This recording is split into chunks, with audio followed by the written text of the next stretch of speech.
اعوذ باللہ من الشیطان الرجیم بسم اللہ الرحمن الرحیم الحمد للہ رب العالمین الصلاة والسلام علی سید الانبیاء والمرسلین وخاتم النبیین سیدنا و مولانا ابی القاسم محمد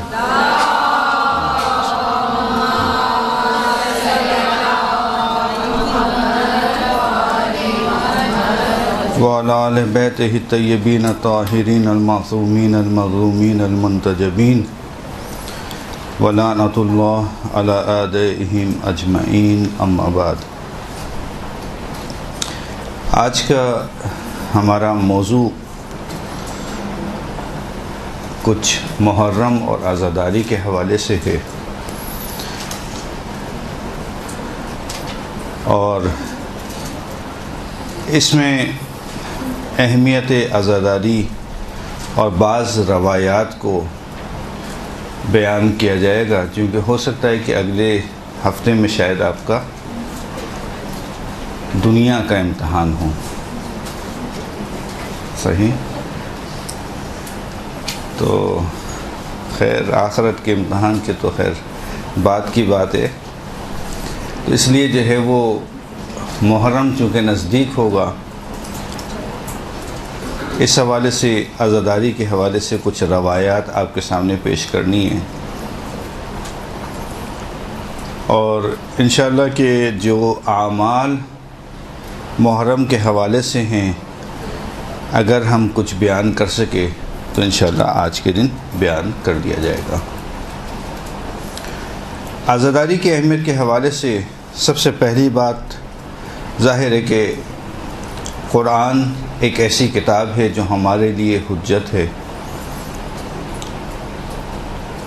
قرآن مجید کی مختلف آیات میں متعدد جگہ پر پروردگار نے مختلف انبیاء و اولیاء و اوصیاء ان کا ذکر کیا ہے، ان کو اچھے ناموں سے یاد کیا ہے اور ان کی فضیلت کو بیان کیا ہے۔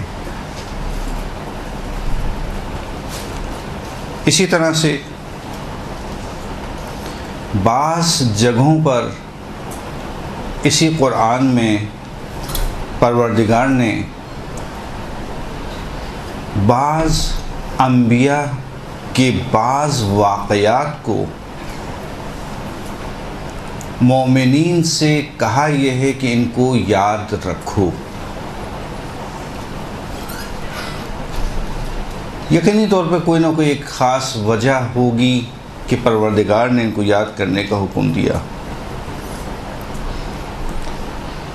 بس اس کا مطلب یہ ہوا کہ اولیاء و انبیاء و اوصیاء میں اگر کوئی خاص واقعہ رونما ہو کہ جس میں انسان کی خود فلاح ہو، بہبود ہو، اصلاح ہو، ان کو یاد کرنا یہ ایک پروردگار کا حکم بھی ہے اور قرآن کی ایک روش بھی ہے۔ اسی لیے واقعہ کربلا کی عظمت اتنی زیادہ ہے کہ اس کو بھی انسان کو ہر سال یاد رکھنا چاہیے، ہر وقت یاد رکھنا چاہیے، چونکہ بافضیلت ترین واقعہ اور حادثہ کربلا ہے۔ اور یاد منانے کے مختلف علاقوں میں مختلف انداز ہوتے ہیں، جسے ہم کلی طور پہ عزاداری کہہ سکتے ہیں۔ عزاداری کرنا امام حسین پر، کربلا کے شہیدوں پر بہت زیادہ تاکید کی گئی، حتیٰ ان کی اپنی زندگی میں آدم سے لے کر خاتم تک، اور جناب زہرا سے لے کر اور ہمارے تمام ائمہ نے ان کے حوالے سے عزاداری کی۔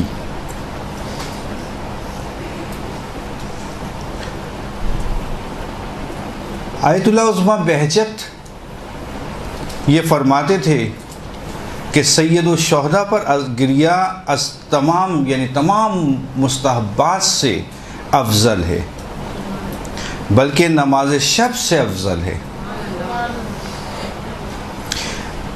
آگے فرماتے ہیں یہ کہ کیونکہ نماز شب ایک جسمی حالت ہے، لیکن سید الشہداء پر گریہ ایک روحی حالت ہے، اور یہ امام حسین پر گریہ کرنا انسان کو ماورائے طبیعت سے ارتباط دیتی ہے۔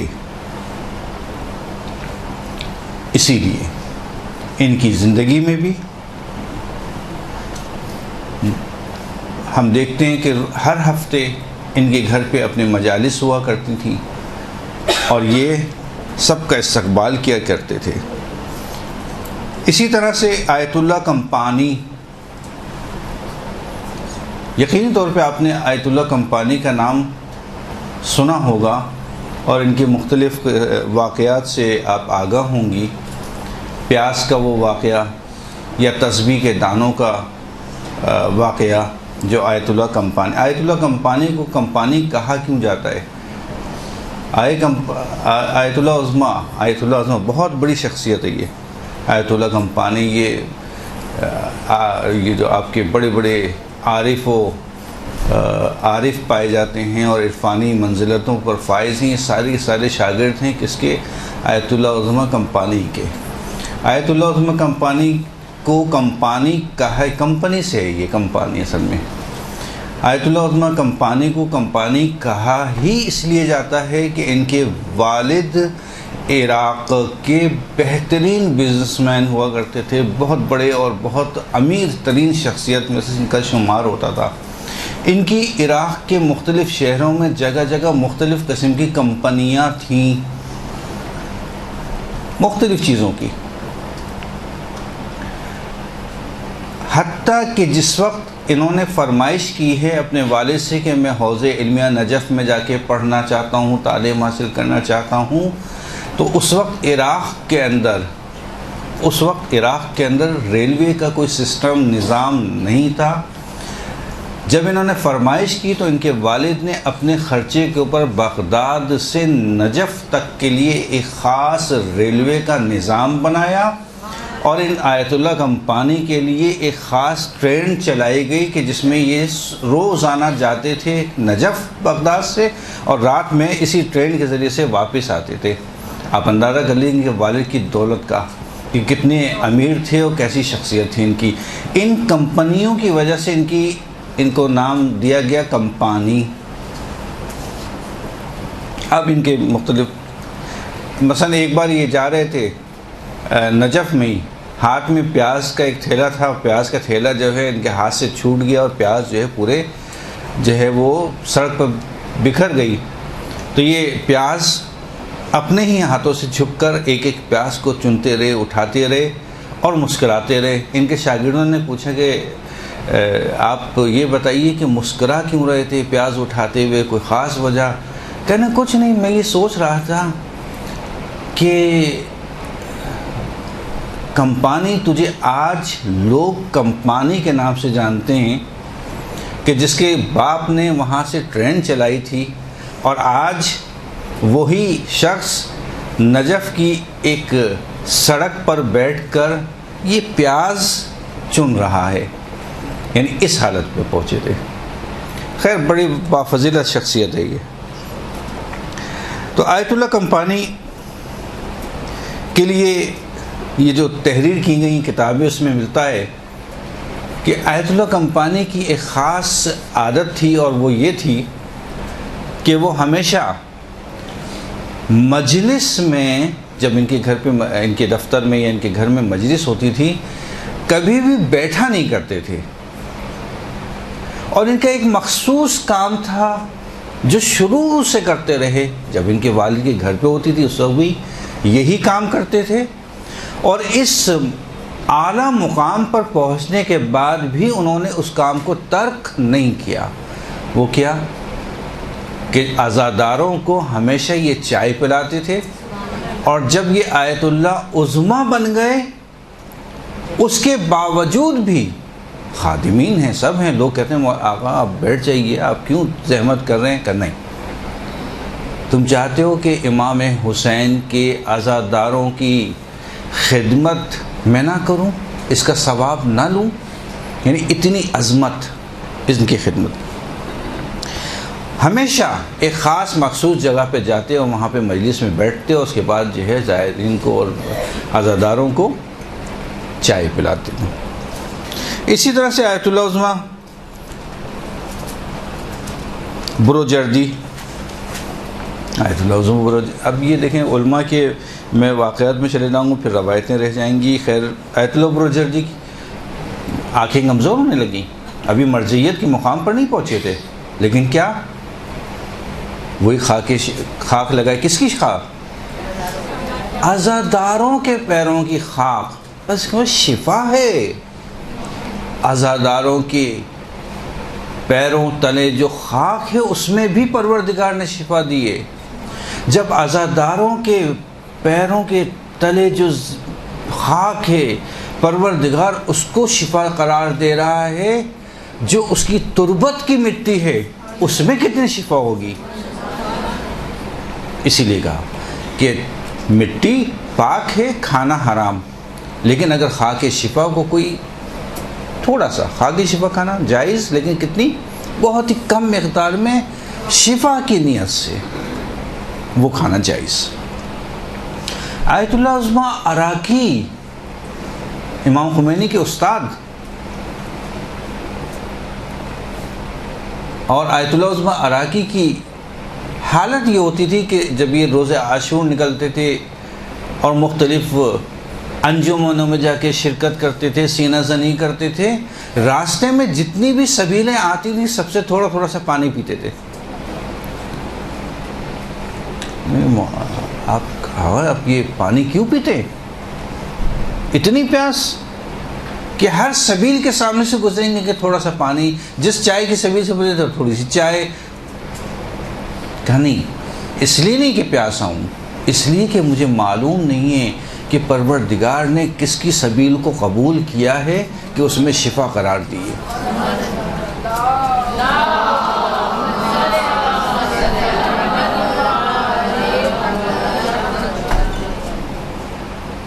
اسی طرح سے دوسرے مراجع کرام اور باقی چیزیں انشاءاللہ مراجع کرام کی بعض اور اگر موقع ملا تو بیان کر دوں گا، اس کو یہیں پہ خلاصہ کر دوں۔ ائمہ کرام نے کربلا کے واقعے کے حوالے سے بہت زیادہ تاکید کی ہے۔ مثلا مجلس عزا برگزار کرنا، مجلس رکھنا، مجلس کرنا، امام حسین پر گریہ کرنا، امام حسین الشہداء پر گریہ کرنا،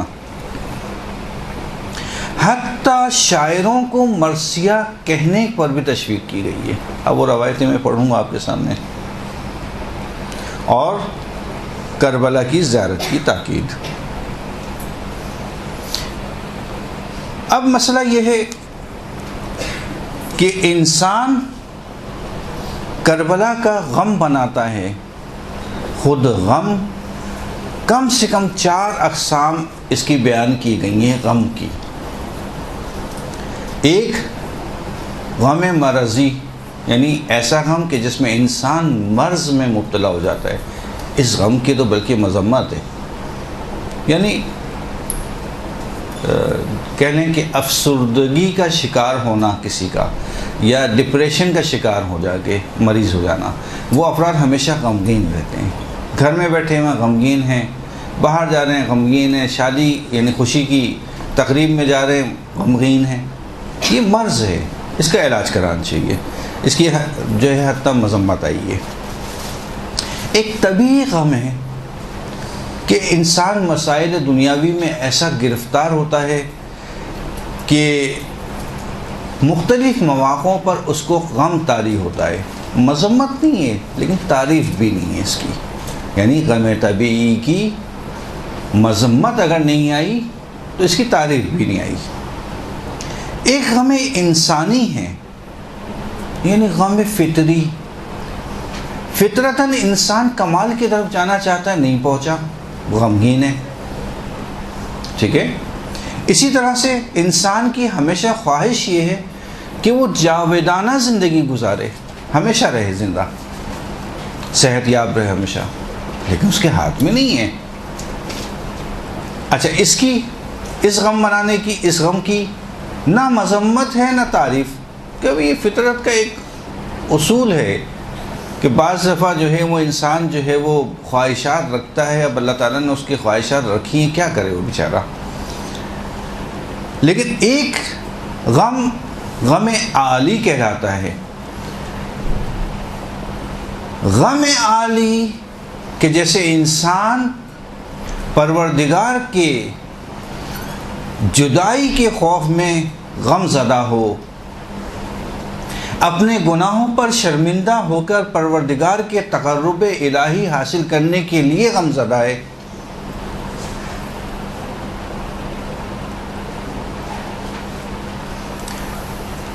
یا پروردگار کے اولیاء اور اوصیاء کے اوپر آنے والی مصیبتوں پر غم زدہ ہے۔ بس اس غم کی روایات میں تعریف آئی، یہ ہے غم۔ کیوں؟ اس لیے کہ فکری رشد کا باعث بنتا ہے یہ غم۔ انسان فکر کرتا ہے، تفکر کرتا ہے، تدبر کرتا ہے اور آگے کی منازل کو طے کرتا ہے، ارتقاء انسانی کا سبب بنتا ہے یہ غم۔ اور عزاداری، یہ شہدائے کربلا، اسی عالی غم میں اس کا شمار ہوتا ہے۔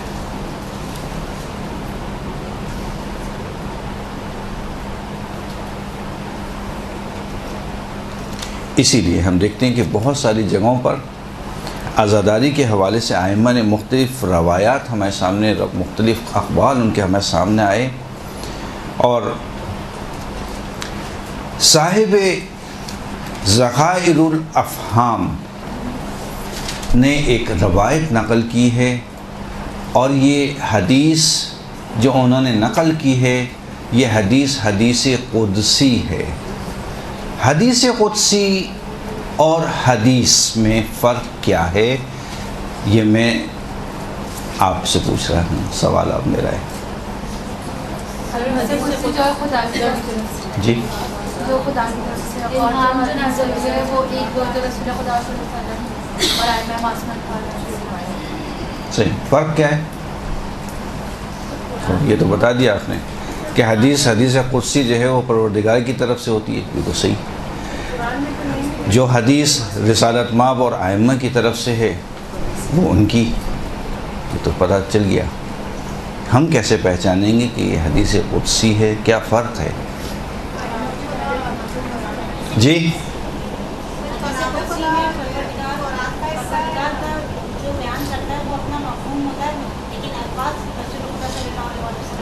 جی دیکھا آپ نے، بس فرق سب سے اہم جو ہے حدیث اور حدیث قدسی میں یہ ہے کہ حدیث قدسی میں معنی پروردگار کے ہیں، الفاظ رسول کے ہیں، یعنی مفہوم جو بیان کرنے کا مقصد ہے وہ پروردگار کا ہے، لیکن جو الفاظ بیان کیے جا رہے ہیں، جن الفاظوں میں اس کو بیان کیا جا رہا ہے وہ رسالت مآب کی، جبکہ حدیث میں معنی بھی ان کے ہیں اور الفاظ بھی ان کے ہیں۔ یہ سب سے عمدہ فرق۔ تو صاحب ذخائر نے یہ ایک حدیث قدسی بیان کی ہے کہ جو کہ عبداللہ بن داؤد اور اس کے بعد ابن عباس پہ ختم ہوتی ہے۔ ابن عباس فرماتے ہیں کہ پیغمبر گرامی پر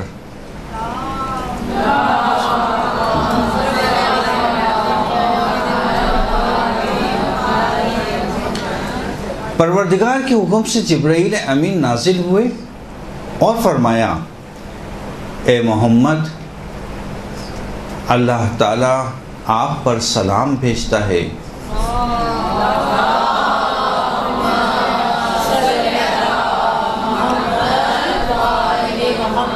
اور فرماتا ہے میری عزت و جلالت کی قسم میں فاطمہ زہرا کے شیعوں کو پاک و پاکیزہ خلق کروں گا. یہ شیعہ کیا کریں گے؟ یہ شیعہ اپنے مال و اموال سے حسین کی مجالس عزا میں انفاق کریں گے. انفاق کریں گے، حدیث قدسی کے الفاظ ہیں انفاق کریں گے، نہیں کہا ایثار کریں گے، نہیں کہا ایثار کریں گے، انفاق کریں گے. ایثار اور انفاق کا فرق واضح میں نے خیال کیا تھا میں نے. ایثار اور انفاق میں فرق ہے. ایثار یہ ہے کہ میں اپنی ضروریات کو مکمل کرنے کے بعد پھر ان پیسوں سے مجلس کراتا ہوں. ایثار کا مطلب یہ. انفاق کا مطلب یہ ہے کہ مجھے خود ضرورت ہے، انتہائی شدید ضرورت ہے، ضرورت ہونے کے باوجود ان کو میں خرچ کر دیتا ہوں. کس کے اوپر؟ مجلس رضا کے اوپر.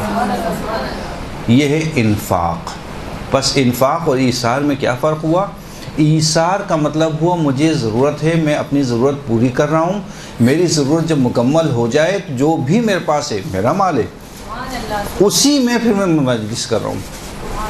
کہ نہیں انفاق کریں گے. انفاق کا مطلب یہ ہوا کہ اپنی ضرورت پر مجلس کو فوقیت دیں گے. کہا ہماری ضرورت بعد میں پوری ہوتی رہے گی، پہلے مجلس کر دو. اس لیے انفاق کا لفظ استعمال کیا. کہا کہ یہ ایسے ہوں گے فاطمہ کے شیعہ کہ یہ مجلس حسین برپا کرنے میں انفاق کریں گے اور اس کی زیارت کے لیے، یعنی حسین کی زیارت کے لیے اپنی جان کا نذرانہ دینے سے بھی دریغ نہیں کریں گے.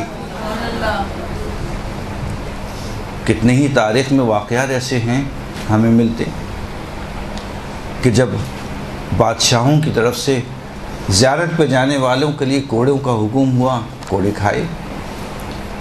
کہا کہ زیارت پہ جاؤ گے تو تمہیں ایک ہاتھ کٹوانا پڑے گا، کٹوائے.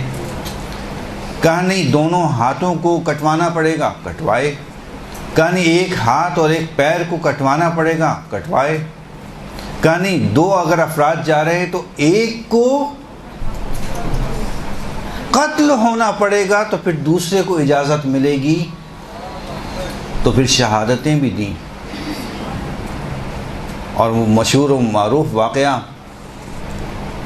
کہ جس میں ایک جوان بیٹا اپنی ضعیفہ ماں کو زیارت کے لیے لے کے گیا، اور جب کربلا کے نزدیک پہنچا اب انہوں نے کہا کہ تمہیں سزا ملنی ہے، تم کیوں آئے زیارت کے لیے؟ کہا ہاتھوں کو کاٹنے کا. نہیں، ہاتھوں کا قانون تو پرانا ہو گیا. کہا اچھا پیروں کو کاٹنا ہے؟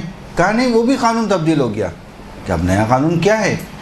کہا اگر دو افراد ہیں تو دو میں سے ایک کو قتل ہونا پڑے گا، 10 افراد ہیں تو 5 کو قتل ہونا پڑے گا، 5 کو اجازت ملے گی. اب بوڑھی ضعیفہ جو اندھی تھی، جو بینائی نہیں رکھتی تھی، ایک ماں اور اس کے سامنے اس کے جوان بیٹے کو قتل کیا جائے، کیسے برداشت کر سکتی ہے وہ؟ فوراً ماں نے کہا بیٹا میرے نیچے اتارو، اور سپاہیوں سے کہا کہ مجھے قتل کر دو. اب ماں کی تو پوری عمر کی آرزو کربلا کی زیارت، اور کربلا سامنے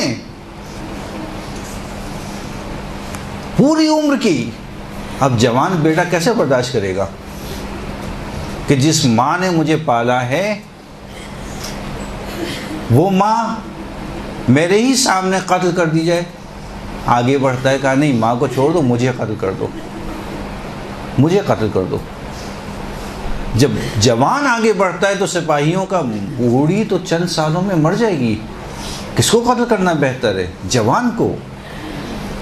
اس جوان کو وہاں پہ قتل کیا، اور اس کے بعد پھر وہ تفصیل ہے واقعی کی کہ کس طرح سے وہ خاتون پہ ضعیفہ آگے گئیں اور اس کی امام نے مدد کی، کتنی قربانیاں دیں۔ حدیث قدسی میں قربانیوں کا ذکر، حدیث قدسی پروردگار ذکر کر رہا ہے یہ کیا؟ اس کی یعنی حسین کی زیارت کے لیے اپنی جان تک دیں گے۔ ابھی شیعوں کی صفات بتا رہے کہ میں کیسی خلقت کو خلق کروں گا فاطمہ کے لیے، فاطمہ کے لیے۔ جب وہ سوال ہوا تھا نا رسالت مآب سے کہ بابا آپ ہوں گے کیا؟ نہیں۔ کہا علی ہوں گے کیا؟ نہیں۔ کیا میں ہوں گی؟ کہا نہیں۔ تو اب رخساروں پہ فاطمہ کے آنسو گرنا شروع ہوئے۔ بیٹا کیوں رو رہی ہو؟ کہ بابا آپ بھی نہیں ہوں گے، بابا علی بھی نہیں ہوں گے، بابا میں بھی نہیں ہوں گی، تو میرے مظلوم حسین پہ گریہ کون کرے گا؟ یہ حدیث قدسی نازل ہے کہ میں قوم کو خلق کروں گا، حدیث قدسی میں کہ یہ اس کی زیارت کے لیے جان تک دیں گے۔ اور کہتے ہیں کہ حسین کی عزاداری و مجالس برپا کریں گے، اس کی یاد کو تازہ رکھیں گے، خالصانہ اس پر اشک بہائیں گے، خالصانہ۔ اب وہ خالص کی تعریف میں یہاں پہ کیسے کروں؟ خالص کسے کہتے ہیں؟ خالصانہ اس پر اشک بہائیں گے۔ اور اے رسول آگاہ کر دو کہ جو بھی حسین کی عزا میں 1 درہم خرچ کرے گا، قیامت کے دن فرشتے 1 درہم کے لیے اس کے بدلے 70,000 حسنہ ادا کریں گے کہ ایک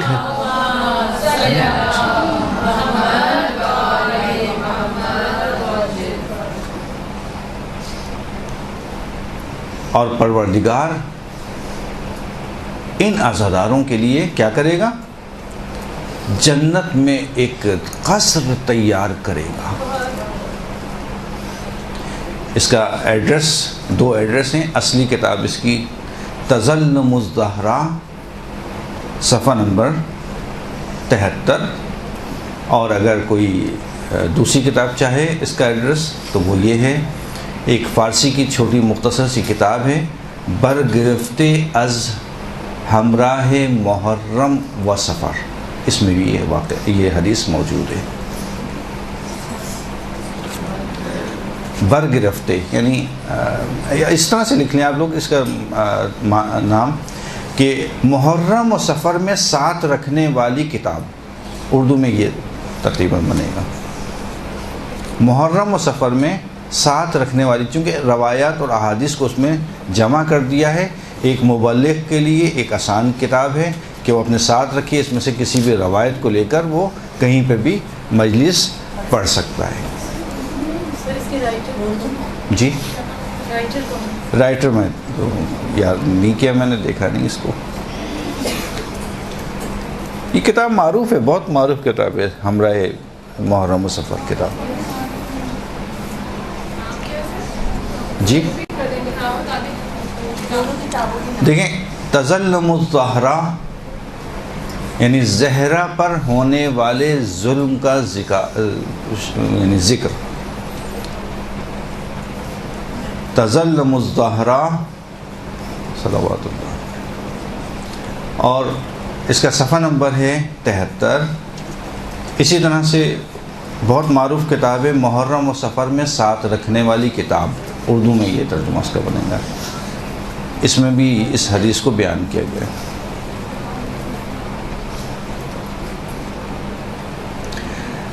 اب جب آپ نے یہ حدیث سن لی، وہ بھی حدیث قدسی سنی، تو اس حدیث کے بعد گریہ کے حوالے سے رونا، آنسو بہانا،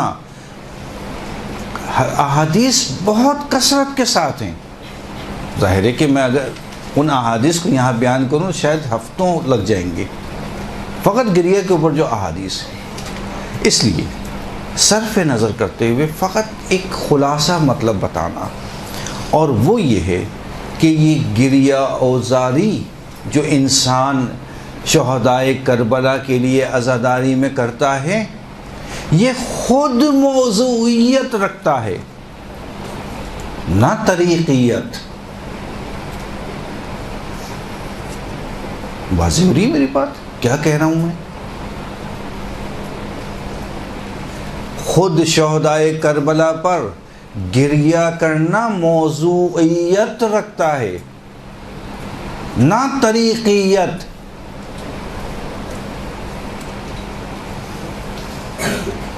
نہیں واضح ہوا آپ لوگوں کے لیے موضوعیت کیا ہے اور طریقیت کیا ہے؟ میں نماز پڑھتا ہوں پروردگار کے لیے. خوب دقت کیجیے گا، میں نماز پڑھتا ہوں پروردگار کے لیے. کس لیے؟ تاکہ میں اس کا تقرب حاصل کر سکوں. ٹھیک ہے؟ یا کوئی نیک کام انجام دیتا ہوں، کوئی بھی نیک کام، کس لیے؟ تقرب کے لیے، تقرب الہی کے لیے. اب یہ نماز یا کوئی نیک کام میرا طریقیت ہے، راستہ طریقیت ہے، ایک پہنچانے والی چیز ہے.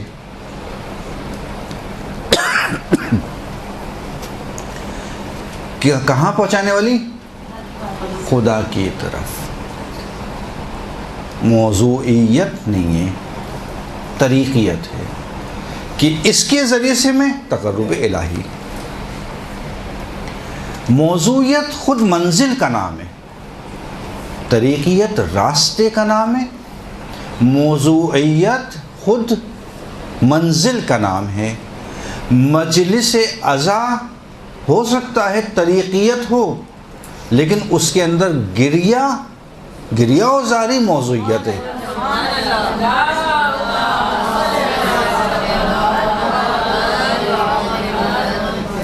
خود موضوعیت ہے، چونکہ روایات اتنی کثرت کے ساتھ ہیں کہ گریہ کرو، آنسو بہاؤ، ایک آنسو بہاؤ جس کی آنکھیں نم ہو گئی، حتیٰ انتہا کو بیان کرتا ہے. حتیٰ فقط آنکھوں کا نم کر لینا، حتیٰ یہ نہیں آنکھوں کا فقط نم کرنا نہیں رونا آ رہا، کوئی بات نہیں، ایسے انداز اختیار کر لو کہ جیسے رونے والا انداز ہے. حتیٰ یہ جسے تباکی کہا جاتا ہے، تباکی. نہیں رونا آ رہا، کوئی بات نہیں، آنکھیں نم نہیں ہو رہی، کوئی بات نہیں، اچھا انداز اختیار کر لو. اتنی طاقت تو پھر کوئی تو ہے وجہ. بس اس کا مطلب یہ ہوا کہ مجلس ہو سکتا ہے تقرب الہی کے لیے ہو، طریقیت، لیکن گریہ مجلس کے اندر موضوعیت ہے. خود گریہ کیوں؟ اس لیے کہ آدم سے لے کر خاتم سے، اول معصوم سے لے کر آج کے مولا ہمارے امام زمانہ تک،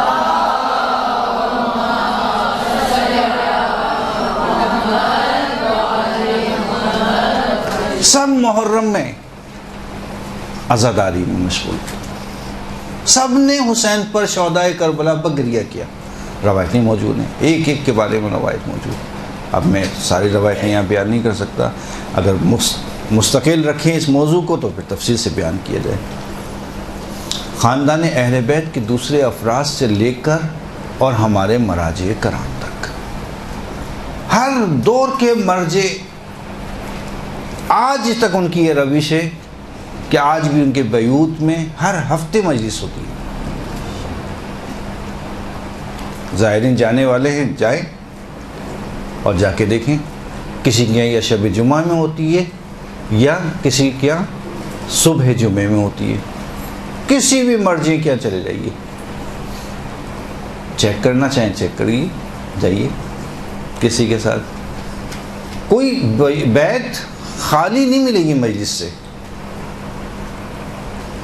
خیر ان کا طریقہ بھی ہے، ان کا طریقہ یہ ہے کہ بعض مراجع جو ہیں وہ بالکل اس جگہ پہ بیٹھے ہوتے ہیں جہاں کہ عموماً جو ہے لوگ بتاتے ہیں کہ ائمہ لوگوں کا استقبال کیا کرتے تھے۔ اب وہ کچھ چیزیں میں نے تحریر کی ہیں آپ کے سامنے، انشاءاللہ کہ اگر وقت ملا، ظاہراً نہیں لگ رہا تو انشاءاللہ بیان کروں گا۔ خود در حقیقت عزاداری خود شاعر اللہ میں سے ہے، اللہ کی نشانیوں میں سے۔ عزاداری خود ایک مصداق عزاداری میں خود ایک مصداق ہے شاعر اللہ کا۔ شاعر اللہ کیا چیزیں؟ شاعر اللہ تعالیٰ کی نشانیاں۔ اللہ تعالیٰ نے صفا و مروہ کو کیا قرار دیا؟ شاعر اللہ۔ بس جو قرب الہی کو یاد دلائے، پروردگار کو یاد دلائے، ساری چیزیں آپ کی شاعر اللہ ہیں۔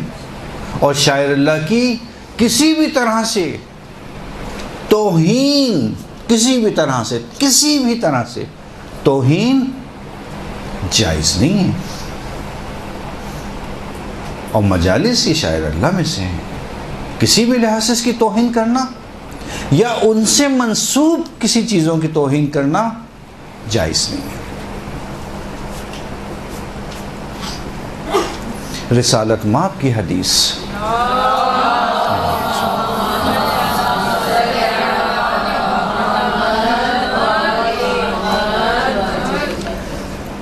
رسالت مآب فرماتے ہیں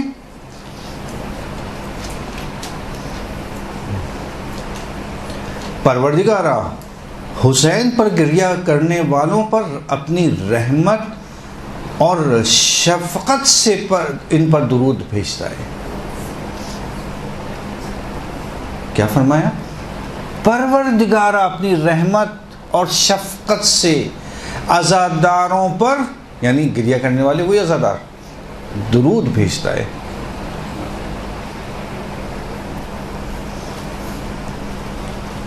بہار الانوار میں علامہ مجلسی کی بہار الانوار 44ویں جلد صفحہ نمبر 304 پہ یہ حدیث موجود ہے۔ اور عزاداروں کے لحاظ سے ابھی ہم عزاداروں کی بات کر رہے ہیں، عزاداری پر تو ہم آئے نہیں ہیں ابھی۔ امام حسین علیہ السلام نے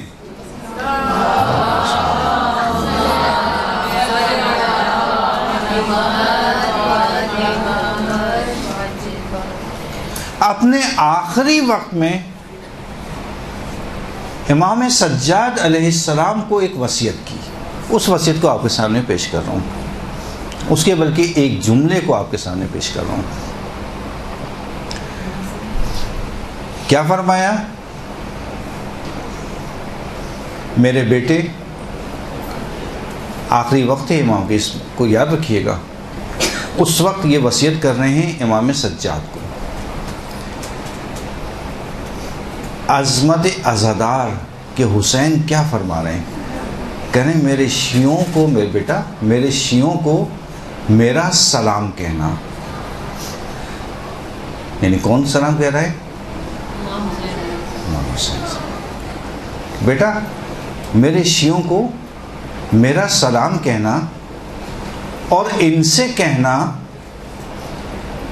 میرا بابا غربت کے عالم میں اس دنیا سے چلے گیا۔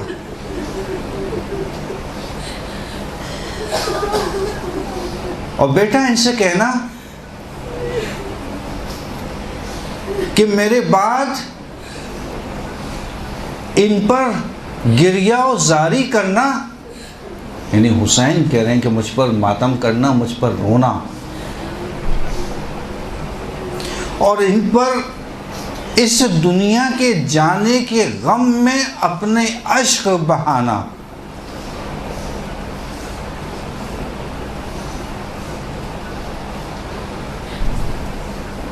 یہ روایت یہاں پہ ختم. کتاب شجرہ طوبہ صفحہ نمبر 45.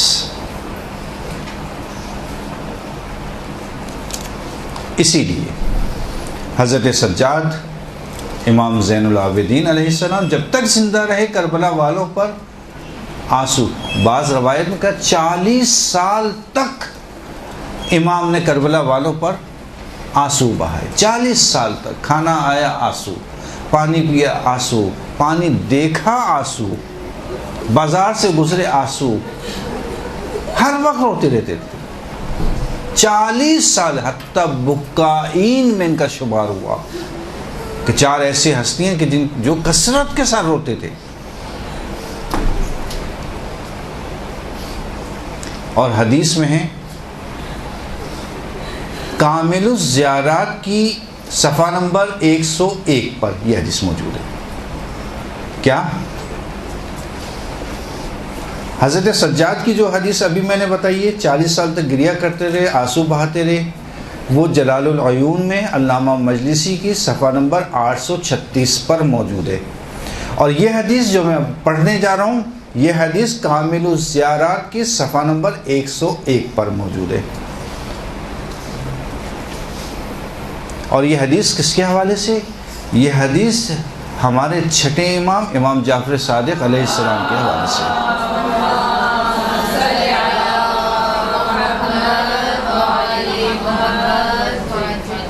راوی کہتا ہے کہ میں تعجب میں ہوں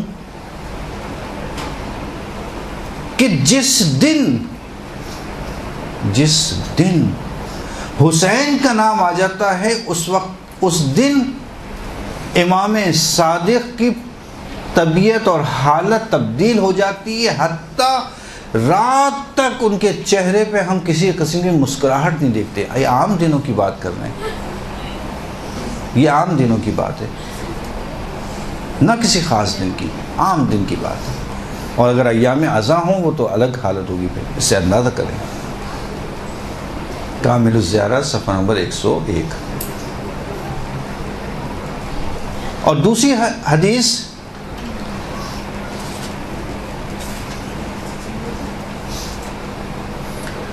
کہ امام، وہ بھی چھٹے امام سے روایت ہے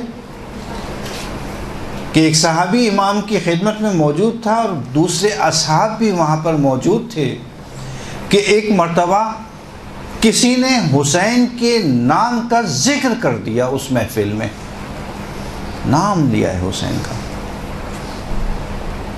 بس حسین کا نام سننا تھا کہ امام جعفر صادق نے بہت گریہ کیا، اتنا گریہ کیا کہ ہم سب نے مل کر ان پر گریہ کیا. اور اس کے بعد امام نے سر کو بلند کیا اور فرمایا کوئی مومن ہو ہی نہیں سکتا.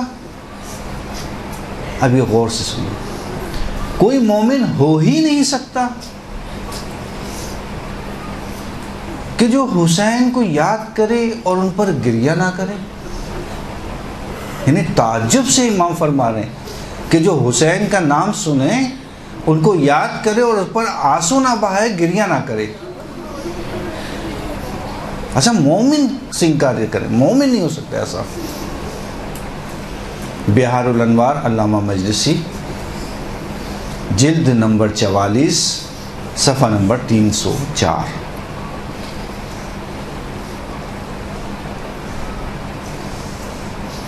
زید حشام، دیکھیں آپ ابھی تک جتنی بھی باتیں میں نے آپ لوگوں کو کہی ہیں، بتائی ہیں، میں صرف روایتیں سنا رہا ہوں آپ کے سامنے، کو اپنی طرف سے بات نہیں کر رہا. یہ روایتیں آئمہ کی، عصمت کے کلام، وہ پیش کر رہا ہوں آپ کے سامنے. زید حشام کی روایت کہ ہم چھٹے امام کی خدمت میں یعنی امام صادق کی خدمت میں بیٹھے ہوئے تھے،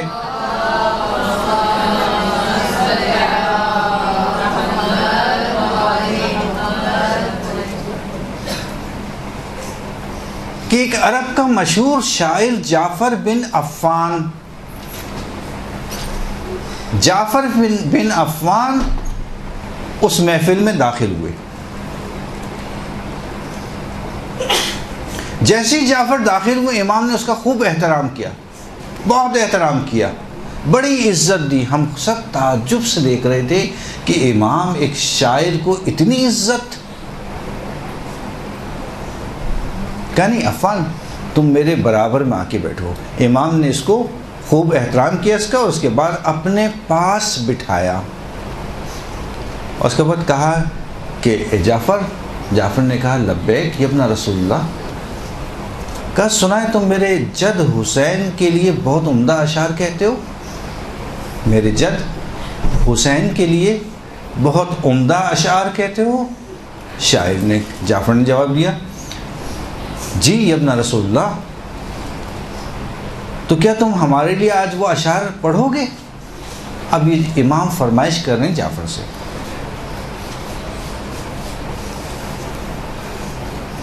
کہا جی مولا کیوں نہیں. اب جعفر نے اشعار پڑھنا شروع کیے اور امام نے گریہ کرنا شروع کیا, یہاں تک کہ ان کی آواز بلند ہو گئی گریے سے, اور اتنے آنسو جاری ہوئے کہ ان کی محاسن اس سے تر ہو گئی. امام نے کیا فرمایا؟ امام نے کہا اے جعفر معلوم ہے اس محفل میں اللہ کے مقرب ملائکہ بھی تھے جنہوں نے تمہارے اشعار پر خوب گریہ کیا. اب یہ جعفر کو بتا رہے ہیں مولا کہ خوب گریہ کیا, یہاں تک کہ ہم سے بھی زیادہ گریہ کیا. یہ ایک روایت. امام موسیٰ کاظم سے ایک روایت ہے کہ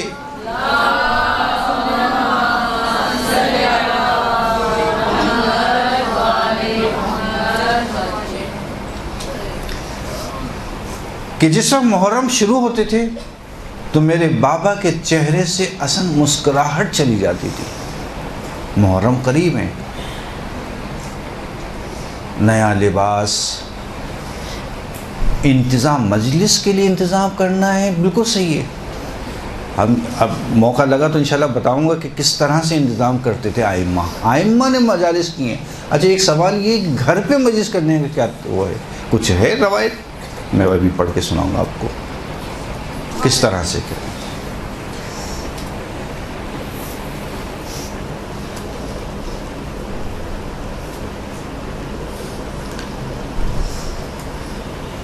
شاعر دیبل خزائی امام کی خدمت میں پہنچے. کہا دیبل اشعار پڑھو. دیبل نے اشعار پڑھنا شروع کی. امام نے خوب گریہ کیا, اور گریہ کرنے کے بعد کہا دیبل رک جاؤ. روک دیا دیبل کو, اور یہاں رکنے کے بعد حکم دیا کہ پردہ لگاؤ. اب پردہ لگائے گا. کہا سارے اہل بیت کو جمع کرو اس پردے کے پیچھے. کہا سب آ گئے؟ کہ جی مولا سب آ گئے. کہا دیبل اب دوبارہ پڑھنا شروع کرو. راوی کہتا ہے کہ یہاں تک کہ جب دیبل نے اشعار پڑھے ہیں, مرثیہ پڑھا ہے, تو اتنی زیادہ آواز بلند ہوئی اہل بیت کی کہ ان کے رونے اور چلانے کی آوازیں ہمارے کانوں تک آنے لگیں. پھر امام نے کہا دیبل بس رک جا. اور اس کے بعد کہا کہ دیکھو دیبل جب تک زندہ رہنا اسی طرح ہمارے مددگار اور ناصر بن کے رہنا. کیوں؟ اس لیے کہ حسین پر گریہ کرنا تمہارے گناہوں کو مٹاتا ہے. یہ روایت ہے.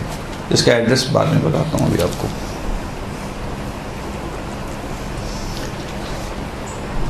بس اندازہ یہ ہوا کہ مرثیہ, مجلس اور اس طرح کے جو کربلا کے حوالے سے جو بھی کام کیے جا رہے ہیں وہ تقریباً ایسے ہیں کہ جیسے ناصر و مددگار ہونا، اس روایت کے تحت۔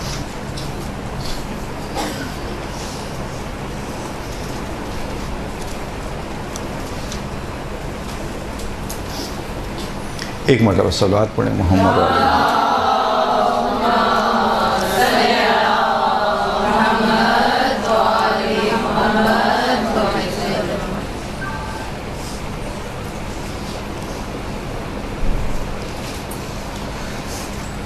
کوئی شخص غم حسین میں، کربلا کے شہداء کے غم میں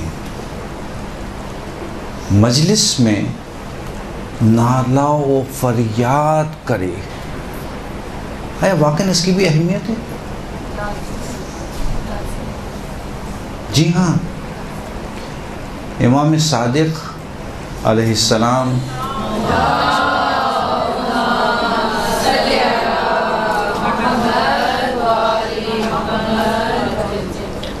چھٹے امام اپنی جانماز، غور کیجئے گا اس روایت پر، روایت پڑھ رہا ہوں، کچھ بھی نہیں بتا رہا آپ کو، روایت سے اپنی جانماز جس پہ وہ نماز پڑھتے تھے، اپنی جانماز پر بیٹھ کر دونوں ہاتھوں کو بلند کر کے کیا فرماتے ہیں؟ بارے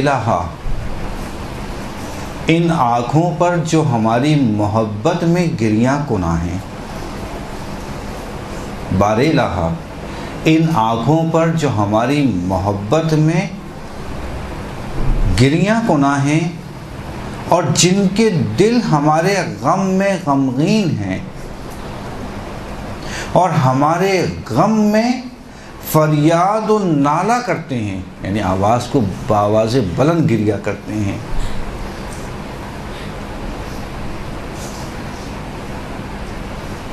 ان کو اپنی رحمت میں قرار دے۔ یہ کسی اور کی ہے دعا نہیں ہے، یہ چھٹے امام کی دعا ہے۔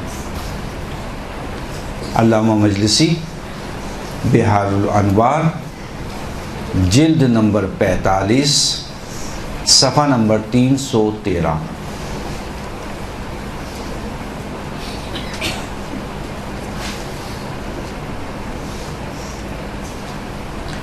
پھر چھٹے امام سے روایت، امام صادق علیہ السلام فرماتے ہیں، خدا کی قسم، خدا کی قسم، خدا کی قسم، اگر لوگوں کو یہ معلوم چل جائے، یہ پتہ چل جائے کہ حسین پر گریہ کا ثواب کتنا ہے، تو لوگ اپنی آخری سانس تک حسین پر گریہ کرتے رہنے کی آرزو کرتے رہیں گے۔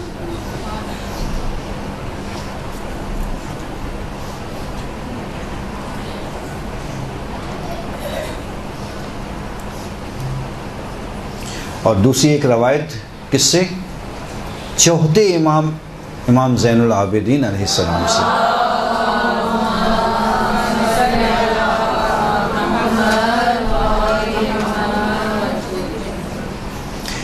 راوی کہتا ہے کہ امام سجاد کو میں نے دیکھا کہ امام سجاد سجدے میں ہیں اور دعا مانگ رہے ہیں بڑے بلند آواز سے۔ میں قریب گیا، سنا کیا کہہ رہے ہیں امام، اب اس نے روایت کی امام کیا کہہ رہے ہیں۔ سجدے میں امام سجاد کہہ رہے ہیں، کیا فرما رہے ہیں؟ بار الہ ان عزاداروں کو اپنی رحمت میں قرار دے کہ جنہوں نے ہماری مصیبتوں پر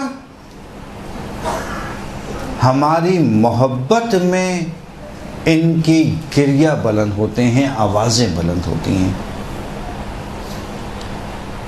علامہ مجلسی بحار الانوار 98 جلد 98 صفحہ نمبر 51، اور دوسری کتاب کامل الزیارات ابن خلیہ کی، کامل الزیارات صفحہ نمبر 117۔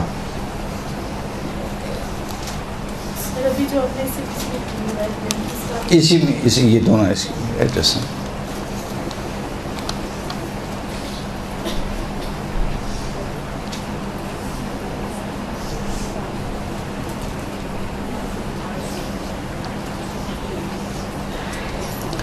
اب ماتم کرنا، دیکھیں گریہ کی ہم نے بات کی، ہم نے جو ہے وہ آواز بلند کر کے چیخ کے، وہ تو بلکہ ایک اور بھی روایت یقینی طور پہ آپ نے سنی ہوگی کہ امام صادق نے مجلس کا اہتمام کیا، مجلس کے اہتمام کرنے کے بعد ایک صحابی جو ہے وہ جب مجلس ختم ہو گئی، وہ صحابی جب باہر نکلنے لگا، کہا اس کا نام لے کے سو ذہن میں نہیں ہے، کہ اس سے پوچھا کہ تم نے جو ہے وہ گریہ نہیں کیا میرے جد کے اوپر؟ کہ نہیں مولا آپ نے دیکھا میں کتنا گریہ کرنا ہوتا. ہاں ریحان بن شبیب پر معروف ہے، اور مجالس میں عموماً جو ہے یہ پڑھی جاتی ہے روایت. نہیں ریحان تم نے گریہ نہیں کیا ہم پر؟ کہ مولا وہ اتنا تو گریہ کیا. دیکھیں کہ نہیں ایسے نہیں، میں دیکھ رہا تم گھٹ گھٹ کے رو رہے تھے، تمہارا جو گریہ تھا وہ گھٹ گھٹ کے تھا، یعنی اندر اندر رو رہے تھے، گریہ کر رہے تھے. اس طرح سے نہ رویا کرو، اس طرح سے رویا کرو کہ جس طرح میری ماں زہرا حسین پر ہوتی ہے.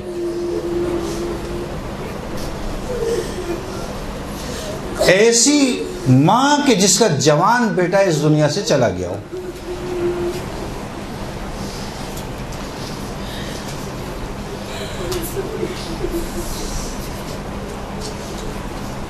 اسی لیے سینہ زنی، ماتم کرنا، کالا لباس پہننا. کالا لباس، کالا لباس نہ فقط یہ کہ مکروہ نہیں ہے آج کے جو ہمارے آیت اللہ عظمیٰ سیستانی اور آئے رہبر کے نزدیک بھی، جسے عموماً کہتے ہیں عام زندگی کے اندر بغیر وجہ کے اگر کوئی شخص کالے لباس پہنے، جو مشہور ہے کہ شاید مکروہ ہے، اور یہ ان دونوں کی نظریں ایسی ہیں. یہ آج کے مراجع جو ہیں وہ یہ فرماتے ہیں کہ نہیں مکروہ نہیں ہے، پہن سکتے ہیں لباس کالا. لیکن ساتھ میں ایک اور چیز فرماتے ہیں، کہتے ہیں لیکن اگر عزائے حسین کربلا کے غم میں محرم و سفر میں اگر کوئی کالا لباس پہنے تو آئے سیستانی اور دوسرے مراجع جو ہیں وہ استحباب کے قائل ہیں. استحباب کہتے ہیں مستحب ثواب ملے گا تمہیں، خاص ثواب. استحباب کو معنی پتہ ہے نا آپ کو، ایک مطلب ثواب عام ہے، ایک مطلب ثواب خاص ہے. استحباب کا ثواب خاص ہے. بس محرم کے اندر، اور سیرت علماء کی ابھی بیان کروں گا، اظہار حزن کرنا، اظہار غم کرنا، یہ ساری چیزیں، یہ وہ چیزیں ہیں جو اہل بیت نے کربلا کے واقعے کے بعد انجام دی. اور چوتھے امام ان کے سامنے موجود تھے. آپ کو معلوم ہے امام کے اوپر واجب ہے کہ اگر ان کے سامنے کوئی جائز کام نہیں ہو رہا اس کو روکیں.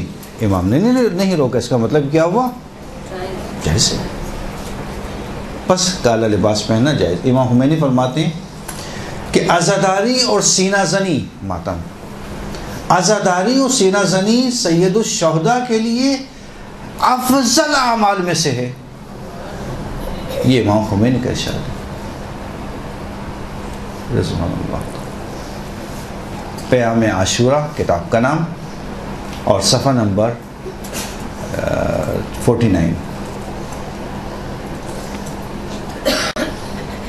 آیت اللہ عظمیٰ مرشی نجفی فرماتے ہیں، ضعیفی کے عالم میں انہوں نے فرمایا کہ جب تک ہم جوان تھے تو ہم طالب علموں کے ساتھ ایام محرم اور ایام اضحیٰ میں رات بھر سینہ زانی اور عزاداری کرتے تھے. یہ بھی پیام عاشورہ کتاب میں موجود ہے، صفحہ نمبر 48 میں. ایک اور کتاب ہے کوکب عشق، اس کے صفحہ نمبر 355 پر یہ موجود ہے. آیت اللہ مجتہدی تہرانی، کچھ ہی شاید 2 سال ہوئے ان کے انتقال کو. آیت اللہ مجتہدی تہرانی فرماتے ہیں ایام شہادت میں، ہم ہر دفعہ درس دیتے ہیں لیکن ایام شہادت میں ہمارا درس عزاداری میں تبدیل ہو جاتا ہے. یہ آیت اللہ مجتہدی تہرانی فرما رہے ہیں، بہت معروف. ایام شہادت میں ہمارا درس عزاداری میں تبدیل ہو جاتا ہے، کیونکہ غور سنیے کیا کہہ رہے ہیں، کیونکہ ہمارا یہ ماتم، یہ سینہ زنی، یہ عزاداری ہی ہمارا اصلی درس تو ہے، اصلی درس۔ پھر وہ ارشاد فرماتے ہیں، طالب علموں کے درمیان میں درس دے رہے تھے، اس میں یہ ارشاد فرمایا، کہا طالب علموں سے نصیحت کی، دیکھو جب کبھی مجلس میں دیکھنا تو اس کے احترام میں اگر اندر نہ جا سکو تو باہر ہی اس کے احترام میں کچھ دیر کے لیے، کچھ لحظے کے لیے، کچھ لمحوں کے لیے کھڑے ہو جانا، احترام میں، مجلس کے احترام میں، مجلس کے احترام میں جب آواز سنو اس کے قریب سے گزرو اور دیکھو مجلس ہو رہی ہے، اگر بیٹھ سکتے ہو بیٹھو، بہت اچھی بات ہے، اگر نہیں اس کے احترام میں کچھ لمحے کھڑے ہونا، پھر چاہے چلے جانا۔ یہ احترام ہے شاعر اللہ کا، کیونکہ مجلس کو علماء شاعر اللہ کہتے ہیں،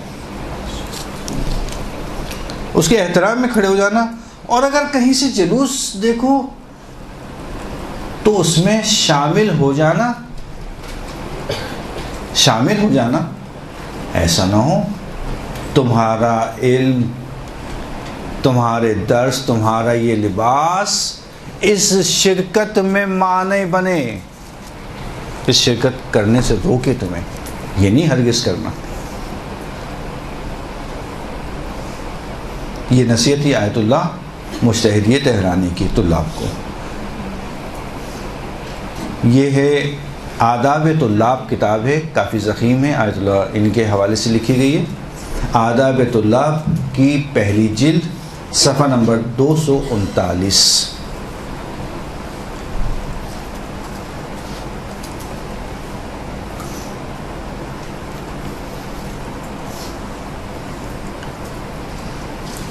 دیکھیں کالا لباس ہمیشہ عزاداری کی علامت ہے، چاہے کوئی مذہب ہو، دنیا کا کوئی حصہ ہو۔ حضرت اگر ہم قدیم دیکھیں تو حضرت جعفر طیار کی جب جنگ موتا میں شہادت ہوئی تو ان کی زوجہ اسماء بنت امیس کو رسول نے حکم دیا کہ جعفر کی عظمت اتنی زیادہ ہے، تم اس کے غم میں سیاہ لباس پہنو۔ انہوں نے پہنا۔ شہدائے احد کے وارثین نے شہادت کے بعد کالا لباس پہنا۔ امام حسین کی شہادت کے بعد ایک روایت ہے، میں ایڈریس بھی دے دیتا ہوں آپ کو، یہ بہت عمدہ روایت ہے۔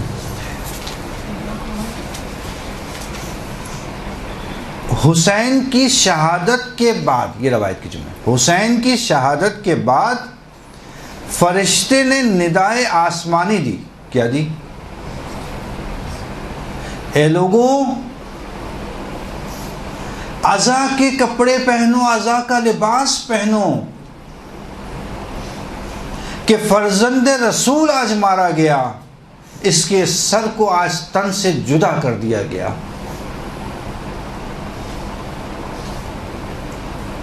اس روایت کو نقل کیا ہے مستدرک الوسائل میں، مستدرک الوسائل جلد نمبر 3 صفحہ نمبر 328۔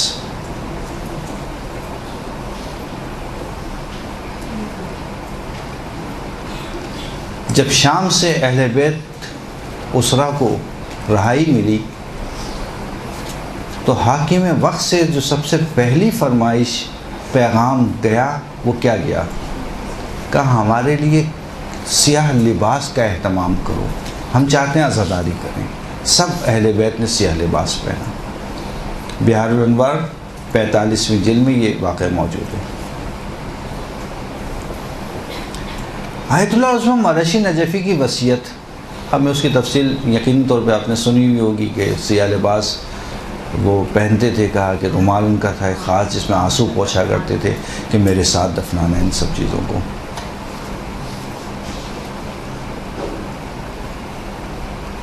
آیت اللہ عظمہ شاہ آبادی، شاہ آبادی حضرت امام خمینی کے استاد آیت اللہ شاہ آبادی فرماتے ہیں کہ محرم اور سفر میں حتماً سیاہ لباس پہنو،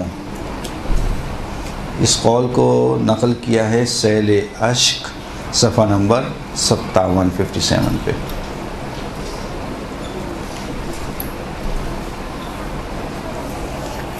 مرحوم شیخ حسن علی نجابت، مرحوم آیت اللہ، مرحوم شیخ حسن علی نجابت شاگرد ہیں خاص آیت اللہ قاضی طباطبائی اور آیت اللہ انصاری حمیدانی کے، یہ دونوں کے شاگرد خاص۔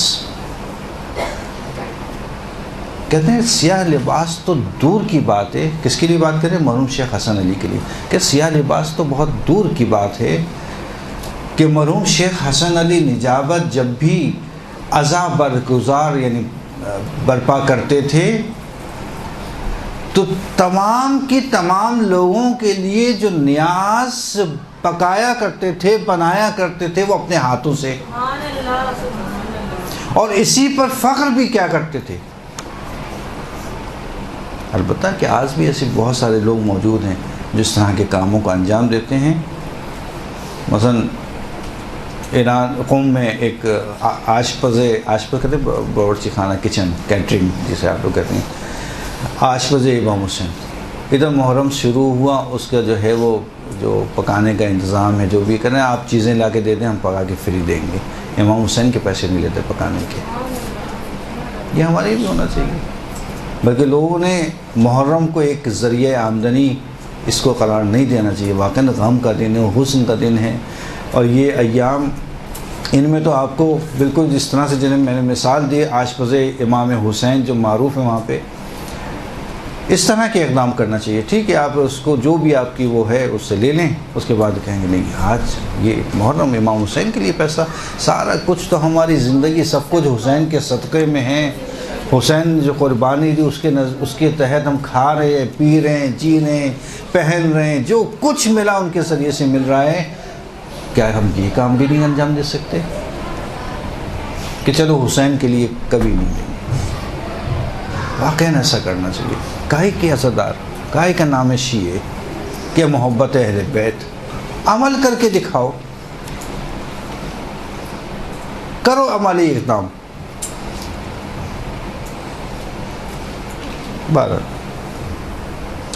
یہ واقعہ کتاب افلاکیان خاک نشین، کتاب کا نام ہے افلاکیان خاک نشین، صفحہ نمبر 102 پر موجود ہے۔ ٹائم ہمارا جو ہے وہ ہو گیا ہے، لیکن بہرحال کوئی بات نہیں۔ آخر میں اسی مجلس کے حوالے سے فقط ایک واقعہ ہے، کتاب کا نام ابھی بتا دیتا ہوں، اسی پہ میں درس کا ختم کروں گا۔ کتاب کا نام ہے خاطرات 60 سالہ خدمت گزاری حسین۔ خاطرات یعنی کیا بولتے ہیں آپ لوگ؟ جی تواضع؟ نہیں، خاطرات نہیں، فارسی میں خاطرات بولتے ہیں۔ ہاں، جیسے ہوتے ہیں کہ پاکستان بنتے وقت یہ ہوا اور یہ واقعہ ہوا، سب مجھے یاد ہے۔ جی نہیں، کہانی نہیں، پاکستان بنتے ہوئے مثال دے رہا ہوں، پاکستان بنتے ہوئے جو ہوا، آپ بیتی کہہ دیں، ہاں، خاطرات، آپ بیتی، یادداشت یا واقعات جو میرے ساتھ مجھ پر گزرے، اس کو کہتے ہیں فارسی میں کہتے ہیں، چونکہ فارسی کتاب ہے یہ، خاطرات یعنی جو واقعات پہلے میرے ساتھ پیش آئے، کہانی نہیں، حقیقت۔ خاطرات 60 سالہ یعنی 60 سال کے وہ واقعات، وہ یادیں کہہ سکتے ہیں خاطرات کو، وہ یادیں جو 60 سال خدمت گزاری امام حسین میں پیش آئے۔ یہ کتاب کا نام ہے، صفحہ نمبر اس کا 66 ہے۔ واقع میں سنا دیتا ہوں آپ کو، البتہ کہ اگر میں خیال میں شاید اگر ہوا تو باقی یہ بتا دوں گا، ورنہ انشاءاللہ پھر کبھی موقع پر واقعاً کہ اگر میں نے یہ بتا دیا آپ کو تو آپ کو واضح ہوگا کہ اس عزاداری کی اہمیت ہے کیا۔ ابھی کچھ بھی نہیں بتایا۔ خیر، خلاصہ یہ کہ ذاکر اہل بیت، اس کتاب میں لکھا ذاکر اہل بیت نام شاید تھا اس میں، چلیں کوئی بات نہیں. ذاکر اہل بیت نے خواب دیکھا. خواب دیکھا، کس کو دیکھا خواب میں؟ دیکھا امام حسین تشریف لائے.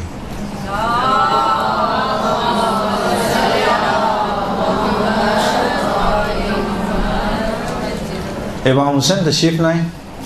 کہا اس سے اچھا کیا موقع ہوگا، ایام عذابی ہیں، ایام محرم ہیں، تو امام سے کچھ سوال کر لیا جائے.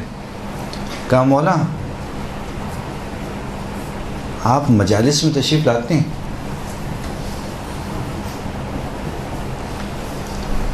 تو اب خواب میں مولا جواب دے رہے ہیں کہ ہاں ساری مجلسوں میں شرکت کرتے ہیں.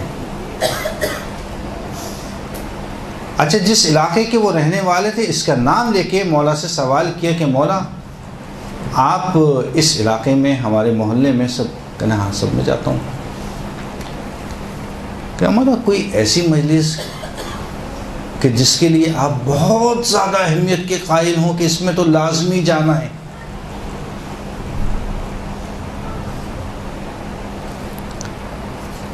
کہ ساری مجلسیں، ساری مجلسیں جو تمہارے علاقے میں ہوتی ہیں ساری مجلسیں. کہا نہیں مولا مجھے بتائیے کہ کوئی ایک ایسی مجلس جو ہمارے علاقے میں برپا ہوتی ہو اور جس کا انتظار تک کرتے ہوں کہ اس کے گھر مجلس ہوگی جاؤں گا میں، یعنی اتنی اہمیت. کہا نہیں ساری ہیں. کہا نہیں مولا آپ بتا نہیں رہے، آپ کو اپنے جوان بیٹے علی اکبر کی قسم آپ بتا دیں. جب اکبر کی قسم دی تو مولا حسین نے بتا دیا. کہا نہیں قسم ایسے لی ہے بتانا ہوگا. کہا تمہارے محلے میں جو ایک وہ ضعیفہ رہتی ہے نا، وہ ضعیفہ اس کے گھر جاتا ہوں، وہ سب سے زیادہ پسند. اچھا ٹھیک ہے. خواب ختم ہوا. اگلے دن یہ اٹھے، اب اس ضعیفہ کے علاقے میں پہنچے، اس جگہ پہ پہنچے، اور ضعیفہ کے گھر پہنچنے کے بعد کہا کہ میں مجلس میں اس کی شرکت کرنا چاہتا ہوں. ساری مجلسوں کو چھوڑ کے اس کے گھر آ گئے. مجلس ہوئی اور مجلس میں شرکت کی، اور مجلس میں شرکت کرنے کے بعد اس ضعیفہ سے ملاقات کی. کہا کہ ضعیفہ تمہارا شوہر بھی ضعیف، تم بھی ضعیف، تو یہ کتنے دن مجلس کرتی ہو؟ کہا جتنی ممکن ہوتی ہیں کر دیتی ہوں، کوئی معین نہیں ہے. نہیں عشرہ معین نہیں ہے کہ عشرہ کروں گی یا خمسہ کروں گی، نہیں، کبھی کم کرتی ہوں کبھی زیادہ کرتی ہوں. کہا اچھا تو اس دفعہ کتنی ہے؟ کہا 8-10 دن ہوں گی. کہا اچھا ٹھیک ہے، تو کیا باقی کی مجلسیں مجھے دے دو، میں کر دیتا ہوں. باقی کی مجالس مجھے دے دو، سارے اخراجات میں برداشت کروں گا. راز پتہ ہے اس کو، اس مجلس کو امام حسین قبول کر رہے ہیں، مجھے دے دو یہ مجالس. کہا نہیں یہ تو میں کام نہیں کر سکتی. کہا کیوں؟ ظاہر ضعیفہ کو تو نہیں پتا کہ یہ کیا دیکھ کر آ رہے اور امام حسین نے اس کو کیا بتایا ہے. کہا نہیں یہ کام نہیں کر سکتی میں. کہا کیوں؟ کہا گھر کا خرچہ تو میرا شوہر ہی اٹھا لیتا ہے، تامین کرنا شوہر کی ذمہ داری، وہ شوہر اٹھا لیتا ہے. میں اس مجلسوں کے لیے سال بھر گھروں میں جا کر کام کرتی ہوں، لوگوں کے کپڑے دھوتی ہوں، برتن دھوتی ہوں، فقط اس لیے کہ ان مجالس کو برپا کر سکوں. یہ خالص میرے پیسوں سے، میری محنت کے پیسوں کی مجالس ہیں. کہا یہ نہیں دے سکتی میں. تو اندازہ ہوا کہ اگر انسان کا خلوص شامل ہو ان اعضاء کے اندر، اس مجالس کے اندر خلوص شامل ہو، محنت شامل ہو انسان کی، تو حسین ایسی مجالس کو قبول کرتے. اللہ تعالی ہمیں بھی توفیق دے کہ انشاءاللہ کہ خلوص دل کے ساتھ ایام محرم کا استقبال کریں اور اس میں جس طرح سے مولا چاہتے ہیں ان کے عزادار بن کر عمل کریں. برحمتك يا أرحم الراحمين وصلى الله على محمد وآله الطاهرين.